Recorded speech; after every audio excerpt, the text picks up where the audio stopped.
अथ ते संपरेतानां स्वानामुदगमिच्छताम् दातुं सकृष्णा गंगायां पुरस्कृत्य ययुः स्त्रियः तेनेनीयोदकं सर्वे विलप्य च वृषं पुनः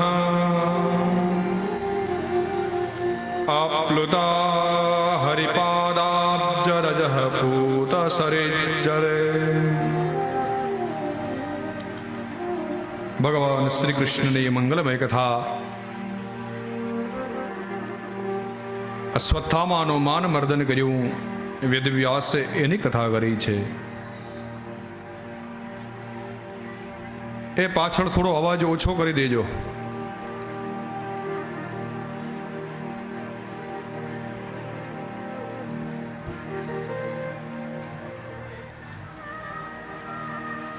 ભગવાન સુખદેવજી મહારાજ પરીક્ષિતને કથા સંભળાવે છે. સુતજી મહારાજ કહે છે વેદવ્યાસે ભાગવતજીની રચના કરી. એમાં અશ્વત્થામાએ જે પરીક્ષિતના ગર્ભ ઉપર જે બ્રહ્માસ્ત્રનો સરસંધાન કર્યું, દિશા બદલી એના ઉપર જે છોડ્યું, એ જ બ્રહ્માસ્ત્ર આજે ઉત્તરાના ગર્ભને બાળવા લાગ્યું છે. અને એ જ સમયે ઉત્તરા દોડતા દોડતા ભગવાન દ્વારકાધીશની શરણમાં આવ્યા છે. પ્રભુ મારું રક્ષણ કરો, મારું રક્ષણ કરો. અશ્વત્થામાનું છોડેલું બાણ મારા ગર્ભનો નાશ કરી રહ્યું છે. સમર્થ સસરાજી ઉભા છે અર્જુન, છતાં પણ અર્જુનના શરણમાં નથી ગયા ઉત્તરા. ત્યાં ઉભેલા ચતુર્ભુજ રૂપધારી ભગવાન દ્વારકાધીશના શરણમાં ગયા છે ઉત્તરાજી. ખબર છે પોતાના સસરા જેના શરણમાં ગયા છે ને જેની કૃપાથી આજે મહાભારતનું યુદ્ધ જીત્યા છે, સીધા એના જ શરણમાં જવું છે.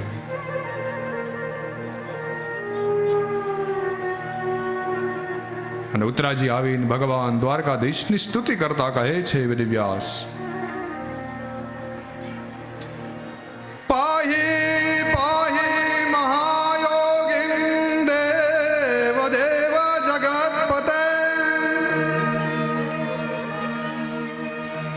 નાન્યમ ત્વદભયં પશ્યેયત્ર મૃત્યો પરસ્પરમ અભિદ્રવતી મામીશ સરસ્તપ્તા યશો વિભો કામં દહતુ માં નાથ મામે ગર્ભો નિપાત્યતામ. કહે છે પાહી પાહી મહાયોગિન, હે જગતપતિ, હે જગતગુરુ, તમે મારું રક્ષણ કરો. કારણ કે આજે મારો ગર્ભ પડી રહ્યો છે, મારા ગર્ભનો કોઈ નાશ કરવા ચાહે છે. અને એ જ સમયે ભગવાન શ્રી કૃષ્ણ તૈયાર થયા છે ઉત્તરાના ગર્ભને નષ્ટ થતો અટકાવવા માટે.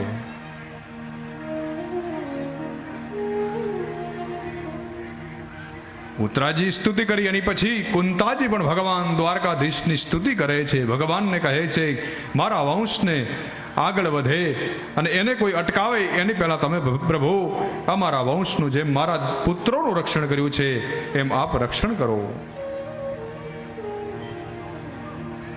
કુંતાજી કહે છે ભગવાન દ્વારકાધીશને,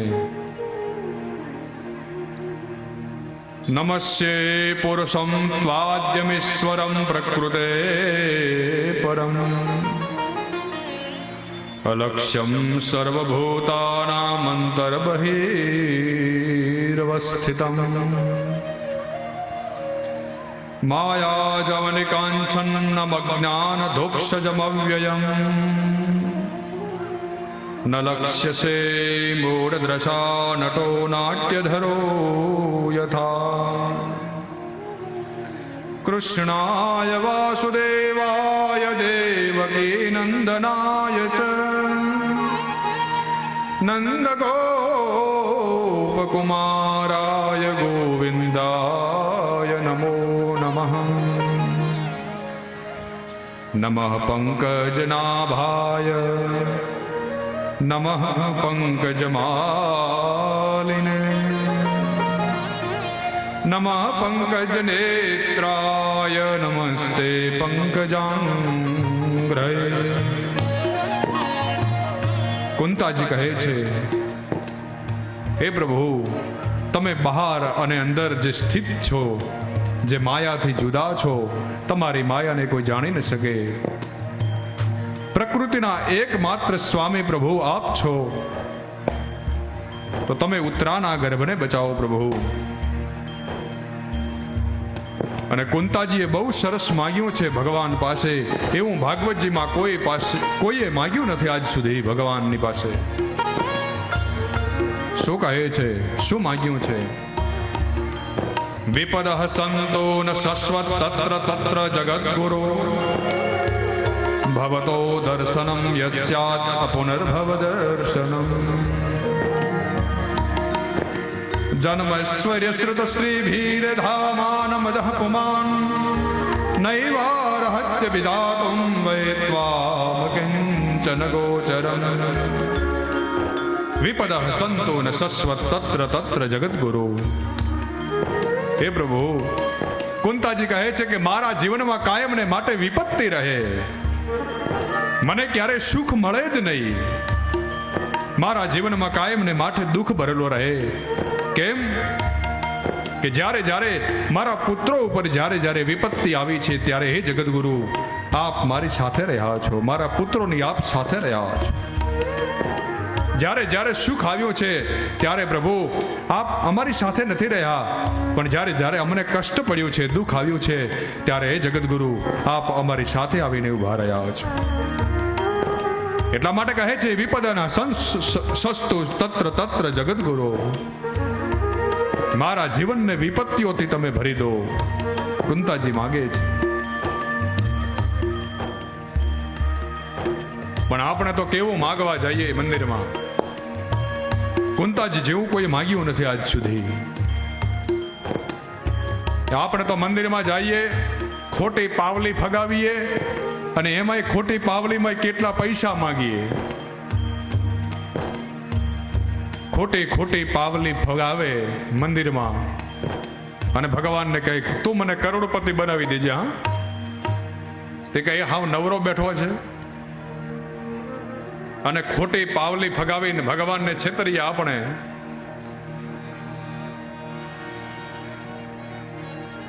એ હાવ આપણે ભિખારી બની ગયા છે. મંદિરમાં આપણે દર્શન કરવા માટે નથી જતા, આપણે કંઈક ને કંઈક માગવા માટે જઈએ છીએ.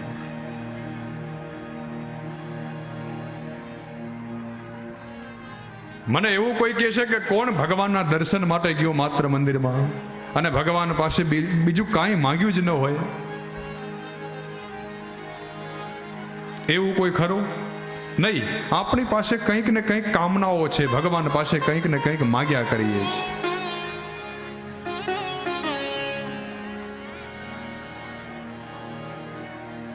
પણ ભગવાન હેસિયતથી વધારે કંઈ આપતા નથી. એ આપણને ઓળખે છે, કારણ કે એણે આપણને બનાવ્યા છે, એટલે આપણને હૃદયથી ઓળખે છે. કારણ કે ભગવાન દૂર નથી, આપણા હૃદયમાં જ બેઠા છે.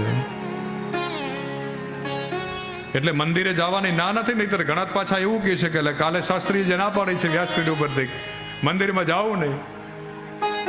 એટલે મંદિરમાં તો જવાનું, આપણે બધાએ દર્શન ભગવાનના કરવાના. ભગવાન શ્રી વિગ્રહની સાથે મંદિરમાં વિરાજમાન હોય, એ મૂર્તિના આપણે દર્શન કરીએ, ભગવાનનો શ્રી વિગ્રહ જોઈએ, એનું દર્શન થાય. પણ માગવાનું નહીં, ભગવાનના દર્શન માટે જવાનું. આપણે કુંતાજી જેવું તો આપણે કોઈથી માગવાના નથી. પણ પાછા મંદિરમાં જઈએ તો ભગવાન આપણને ખાલી હાથે આવવાય નથી, કંઈક ને કંઈક આપે. એટલે જે કૃપા હોય માત્ર પૈસા આપી દે એવું નહીં. આપણે કેટલા સમર્થ છીએ અને હું આપણે રાખી શકીએ એ ભગવાન આપણને આપે છે.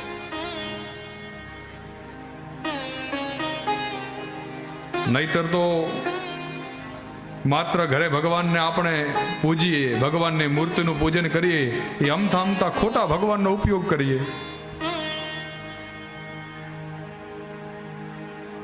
ભગવાનને આપણે મૂર્તિ નથી માનવાના. ભગવાન મૂર્તિમાં સ્થાપિત હોય તો આપણે એ સાક્ષાત આપણા ભગવાન છે એવું મન રાખીને આપણે ભગવાનનું દર્શન કરવું. નહીતર તો એક ભાઈ ભગવાન શ્રી કૃષ્ણની પૂજા કરતો હતો, મૂર્તિની. રોજ ભગવાન ઠાકોરજીની સેવા કરે ઘરમાં. તો રોજ એને ભાવ થાય ને ભગવાનને કંઈક ધરે, ભગવાનની સેવા પૂજા કરે. તો એક દિવસ એને કંઈક આર્થિક સ્થિતિ એવી બગડી હશે તો એને કંઈક મદદ જોઈતી હશે ભગવાનની. ભગવાન પાસે કંઈક મૂર્તિ પાસે કંઈક માગ્યું હશે, ઠાકોરજીની મૂર્તિ પાસે. એને એવો વિચાર આવ્યો કે ભગવાન શ્રી કૃષ્ણની હું સેવા પૂજા કરું છું આ મૂર્તિની, તો મને ભગવાન કંઈક ને કંઈક તો આપશે ને. તો ભગવાનની મૂર્તિની સામે બેહીને કે ભગવાન મારે આ જોઈએ છે, મારે આજે આ ભીડ પડી છે, મારે આ જોઈએ છે. તો 2 દિવસ માટે તો એને રાહ જોઈ, કામ થયો ને બીજે દી આવ્યો ઘરે. સવારમાં ભગવાનની મૂર્તિને ત્યાંથી લઈ લીધી મંદિરમાંથી. શ્રી કૃષ્ણની મૂર્તિને લઈને બાજુ ઉપર બેસાડી દીધી કે મારે તારી જરૂર નથી. આવા ભક્તો હોય, આવા અર્થાર્થી ભક્તો હોય ભગવાનનો ઉપયોગ કરવા વાળા. તે ભગવાન ઠાકોરજીને લઈને બાજુ ઉપર બેસાડી દીધા ને ભગવાન શિવને ભજવા માંડ્યું. ભગવાન ઠાકોરજીની મૂર્તિ, ભગવાન શ્રી કૃષ્ણની મૂર્તિની જગ્યાએ શિવલિંગ રાખી દીધું ને એની પૂજા કરવા લાગ્યો. ભગવાન ઠાકોરજીને કે જાઓ જાઓ, મારે તમારી કાંઈ જરૂર નથી, કે તમે મારું કામ ન કર્યું. તો એક દિવસ એવો થયો કે ભગવાન શિવની પૂજા કરતો હતો, બાજુમાં ભગવાન ઠાકોરજીની મૂર્તિ એને રાખી હતી ત્યાં પડી. ઠાકોરજી બેઠા હતા બાજુમાં. તો એક દિવસ એવું થયું કે ભગવાન શિવની સ્તુતિ કરતો હતો, કરુણાવતારમ સંસાર સારમ ભુજગેન્દ્ર હારમ કરીને. તો એને વિચાર આવ્યો કે આ ઠાકોરજી, આ કનૈયો મારી વાત સાંભળે છે, હવે મારે એને કંઈ સાંભળાવવું જ નથી. તે ઊભો થયો, રોના 2 પૂમડા લઈને ભગવાન ઠાકોરજીના કાનમાં ભદ્રાવી દીધા. મારે તને કંઈ સંભળાવવું જ નથી, તારે મારે વાત સાંભળવાની જ નહીં, તે મારું કામ નથી કર્યું.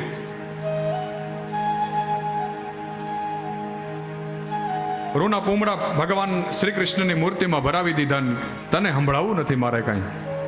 ત્યાં તો મૂર્તિમાંથી અવાજ આવ્યો કે આજે હું તારા ઉપર પ્રસન્ન છું. મૂર્તિમાંથી અવાજ આવ્યો ભગવાન ઠાકોરજીની કે હવે તારે શું જોઈએ છે એ મને તું કે. તો પેલો વિચારમાં પડ્યો કે આ શું થયું?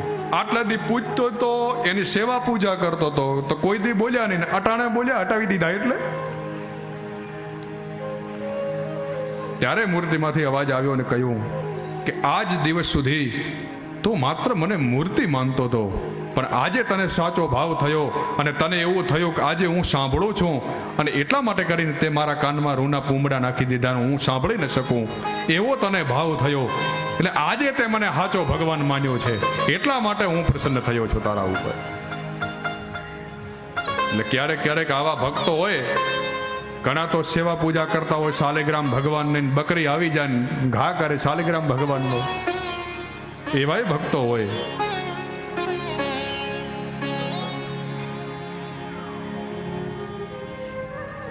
ભગવાનનું જ્યારે આપણે પૂજન કરીએ ત્યારે બહુ ભાવથી કરવું જોઈએ.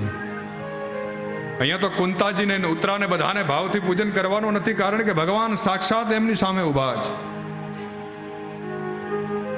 એટલે એમને તો માત્ર સ્તુતિ જ કરવાની છે. ભગવાનની સ્તુતિ કરી કુંતાજીએ ભગવાન શ્રી કૃષ્ણએ ચતુર્ભુજ રૂપ ધારણ કરી નનકુડું એવું ઉત્તરાના ગર્ભની રક્ષા કરી ભગવાન સુદર્શન ચક્ર દ્વારા એનું શમન કર્યું છે. બ્રહ્માસ્ત્રનું એક વખત જ્યારે મહાભારતનું યુદ્ધ પૂર્ણ થયું, પુત્રના ગર્ભની રક્ષા કરી ભગવાન હવે કહે છે કે મારે પરિવાર બહુ મોટો છે, મારે જવું જોઈએ દ્વારકા. કેટલા સમય થયો, હજી દ્વારકા નથી ગયો.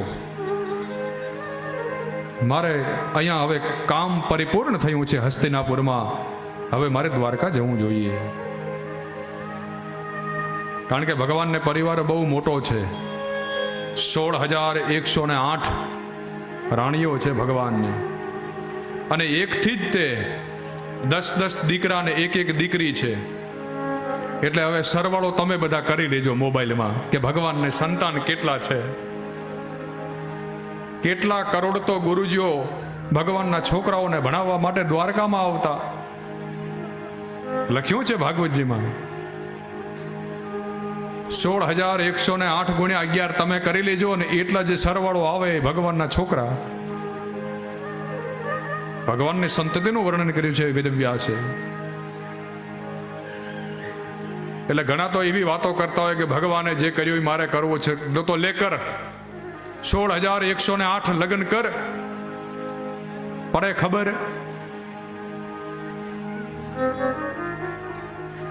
એકે હચવાઈ નહીં 16,108 ને રાખવી ક્યાં? ભગવાનને તો વ્યવસ્થા છે. વિશ્વકર્માએ બનાવીએ છે દ્વારકા નગરી, તો એટલા કક્ષ બનાવ્યા છે. આ તો એક છોકરો રોતો હોય તો એને રૂપિયો નથી આપી શકતા, તો આટલા છોકરા બધા ભેગા થઈને માગણી કરી તો શું કરવું? આટલા છોકરાઓને પરણાવવાના હોય તો એનો ખર્ચો કેટલો લાગે? અત્યારે એક છોકરાને પરણાવીએ તો 10 લાખ રૂપિયા થાય. આટલા છોકરાને પરણાવવા હોય, અટાણે આપણે છોકરાને પરણાવીએ અને જાન લઈને જવાનું હોય તો એ વેવાઈના કેટલા ફોન આવે? તો આટલા બધા છોકરાને પરણાવીએ કેટલા વેવાઈના ફોન આવે? તો કેટલી જગ્યાએ પહોંચવું? પણ આ તો પરમાત્મા છે, પૂર્ણ પુરુષ છે ભગવાન દ્વારકાધીશ. આ બધી લીલાઓને આપણે સમજવાની છે આ બધા દિવસોમાં, કે ભગવાનના આટલા લગ્ન કેમ છે, આટલી રાણીઓ કેમ છે.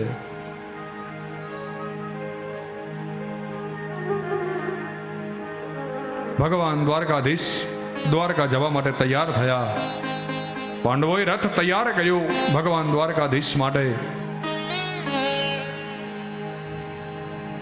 અને જ્યાં પગ મૂક્યો છે રથ ઉપર, ભગવાન વિચાર કરે કે નહીં, હજી મારો એક કામ બાકી રહી ગયું છે. ભગવાને પોતાનો પગ રથ ઉપરથી પાછો નીચે મૂક્યો. વિચાર કર્યો કે નહીં, હજી મારે તો રોકાવું પડશે, કારણ હજી એક કાર્ય મારે મહાન બાકી છે, જેના માટે કરીને મારે રોકાવાનું છે.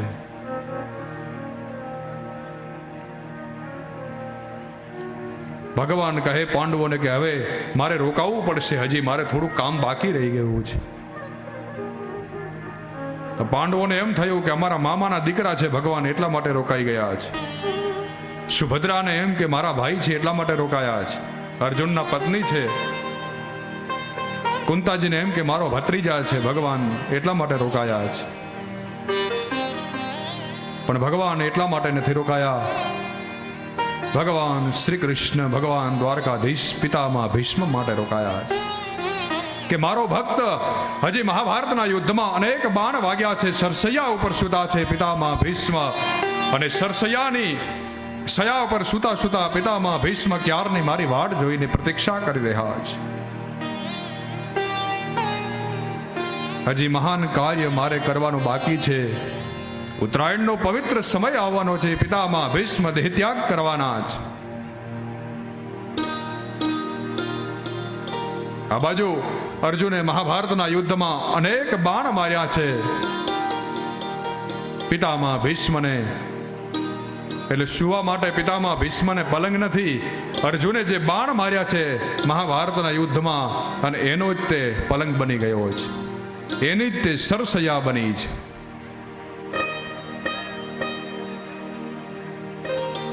પિતામાં ભીષ્મ જેવું કોઈ મહાન પાત્ર નથી.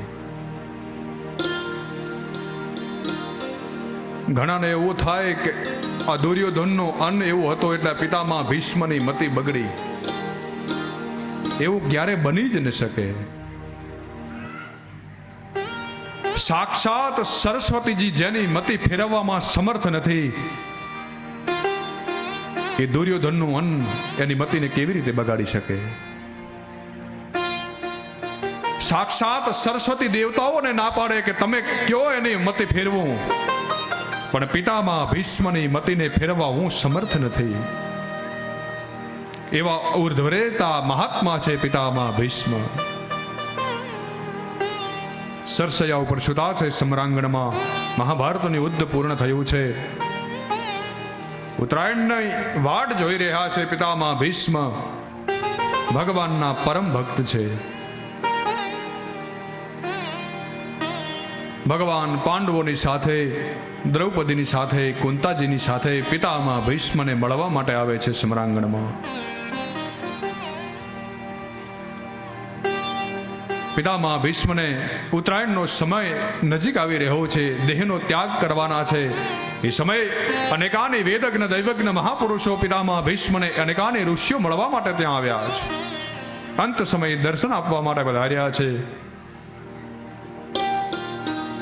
પાંડવો આવ્યા, પિતામાં ભીષ્મના ચરણોમાં વંદન કર્યા. દ્રૌપદી આવ્યા, નમસ્કાર કર્યા. પિતામાં ભીષ્મ અધર્મમાં નથી રહ્યા. પિતામાં ભીષ્મને પૂછે છે કોઈ કે તમે જાણી જોઈને શા માટે તમે કૌરવોના પક્ષમાં રહ્યા છો? ત્યારે પિતામાં ભીષ્મ કહે છે કે જો હું પાંડવોના પક્ષમાં રહ્યો હોત તો ભગવાન મારી પડખે ઊભા હોત તો મને ભગવાનના દર્શન ન થયા હોત.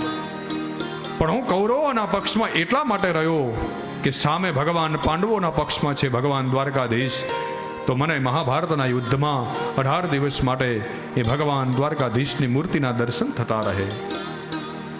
ભગવાન દ્વારકાધીશનું દર્શન કરવા માટે કરીને હું કૌરવોના પક્ષમાં, સામેના પક્ષમાં રહ્યો છું. ઉર્ધ્વ રહેતા છે. અંત સમયે પિતામાં ભીષ્મ પડ્યા છે મરણ પથારી પર. આવેલા સૌ ઋષિઓનું પિતામાં ભીષ્મ વાણીથી સ્વાગત કરે છે.